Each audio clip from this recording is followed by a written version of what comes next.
before I start to scream, and I'll move on to my bit of news. As of a few days ago, Capcom have announced that they're keeping in trend of Mega Man 9, the return to the classic 8-bit style of Mega Man, which they released. It was sometime either this year or last year, I forget. But anyway, now they're going to do it again with Mega Man 10. At the moment, not a lot has been known about this game, outside from what they told Nintendo Power in the article where it was announced. It's currently announced for WiiWare, although considering it was on all other consoles last time, I'm pretty sure it will get on the main console this time as well. So, out of curiosity, did you ever play Mega Man 9 when it arrived on the virtual console or whatever? No, I've never really been much into Mega Man for some reason. Okay, yeah, that's fair enough. To be fair, I wasn't. I joined it in from Mega Man 9 just to try it out, and then sort of played out the other two. Yeah, apparently that was so popular they've now developed a sequel, and so far, only about 3 things have been revealed. Oh, and before anyone says, but I've seen YouTube footage, that is not the actual Mega Man 10. That is a fan game of the same name, although that game's probably going to have to quickly change its name, otherwise, yeah, Capcom's going to sue somebody. Anyway, as of yet, only 3 things have been brought up in the article. Actually, there are 4 things, sorry. The first one is the story, which apparently this time will see you finding parts for a vaccine-making device that will cure robots of something called Rotenza, a virus that causes them to, and I quote, overheat and go out of control. So basically, it's the rage virus for robots. Yeah, to be honest, Mega Man hasn't had that great of a plot, or at least not the original games. The second thing is that for guys who are new to the Mega Man series and aren't used to, well, what I can only describe as 8-bit devil skills you need to survive these levels, they're going to add in an easy mode for beginners to get used to it. So, I'm betting that's going to be about as easy as Fire Emblem 10's normal mode. Maybe, but there would probably be a welcome improvement, given that whilst I have completed the Mega Man games, they are really tough to get through. There's some of those games where getting through it is kind of like an emotional mess, where you're cheering and at the same time cursing as well. Oh god, why these Fortress in Mega Man 9? That was just... why? Anyway...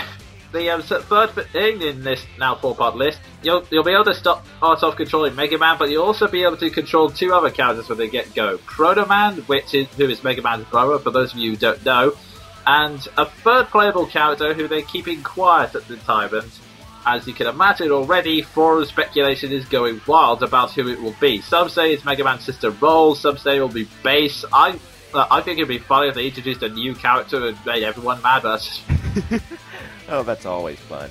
And they've revealed one Robot Master, who, for those of you who don't know, are the boss of the Mega Man series. And let me tell you, Mega Man will have his toughest challenge yet if all of your bosses are like this, because he's taken down enemies like Cutman, Gutsman, Iceman, Fireman, Tornado Man, etc.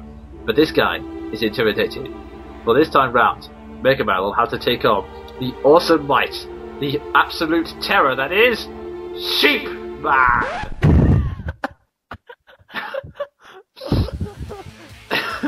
Yes, Mega Man will be fighting a giant robotic sheep with arms and legs that will destroy you!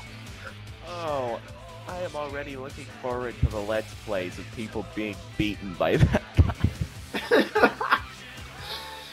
Yeah, for those of you wondering how the hell a sheep could be threatening, according to this, Sheepman can turn himself into 4 clouds, hover overhead and attack from above with lightning. Oh, and I thought Pokemon made little sense.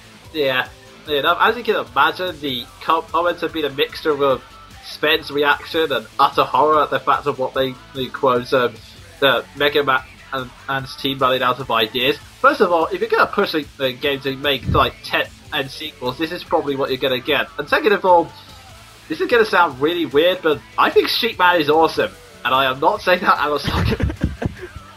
I think it's one of those things where it's incredibly stupid, and you're not sure how it's supposed to work, if it could work, but somehow it does, and that's why I think that qualifies under the ending you gave to the Donkey Kong VGT episode. That is so stupid, yeah. It's awesome. Yeah, that's kind of the same. That's a lot of my attitude and it's also the reason why I really love Tropius in the 3rd generation of Pokemon. I mean, frankly, a palm tree dinosaur with leaves for wings is just freaking awesome. I don't care. So yeah, that's Mega Man 10. Should be fun continuing Mega Man 9, although I do kind of question the novelty of going back to your 8-bit roots if you already did it last year.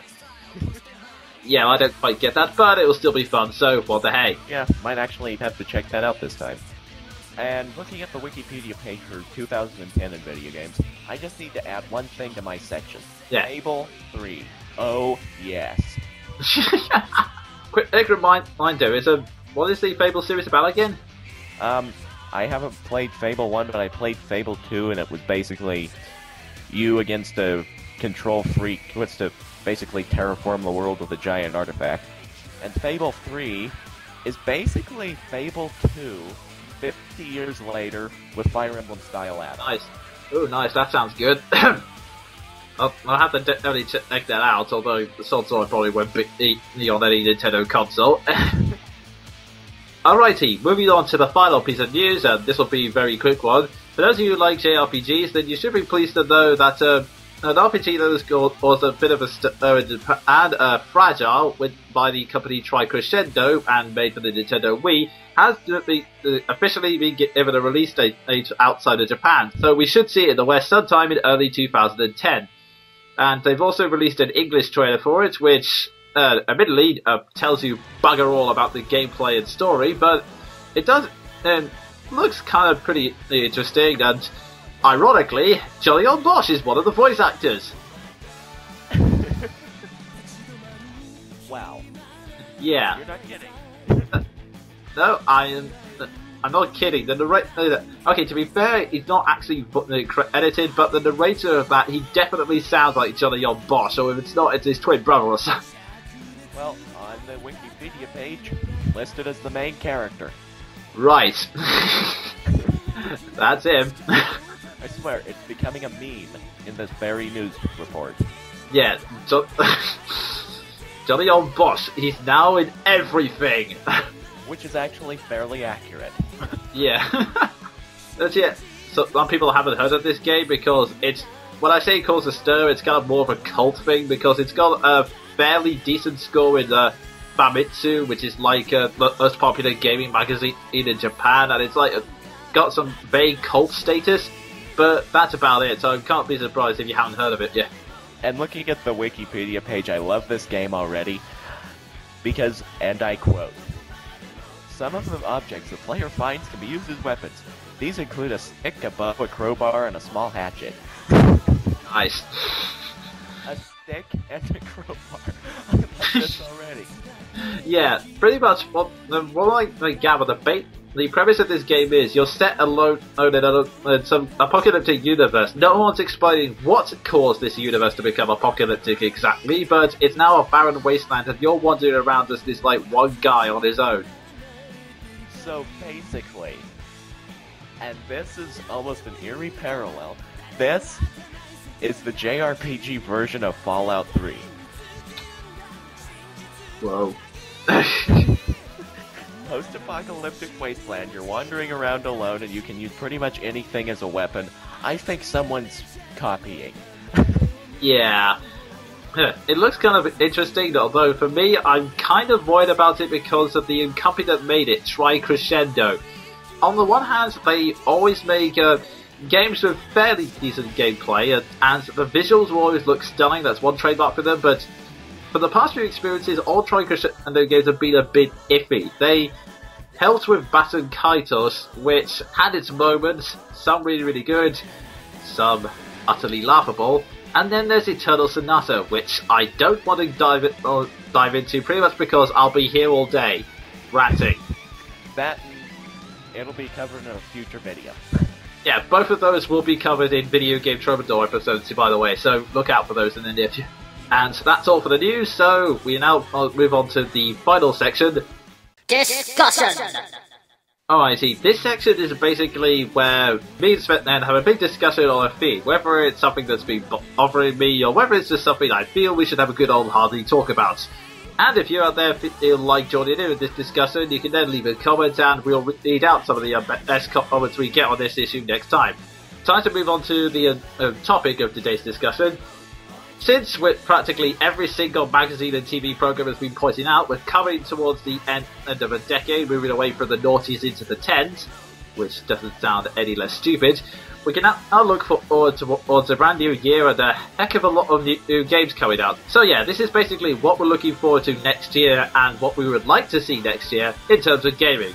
So we'll start off with the things we actually do know about, the games that are coming out in 2010.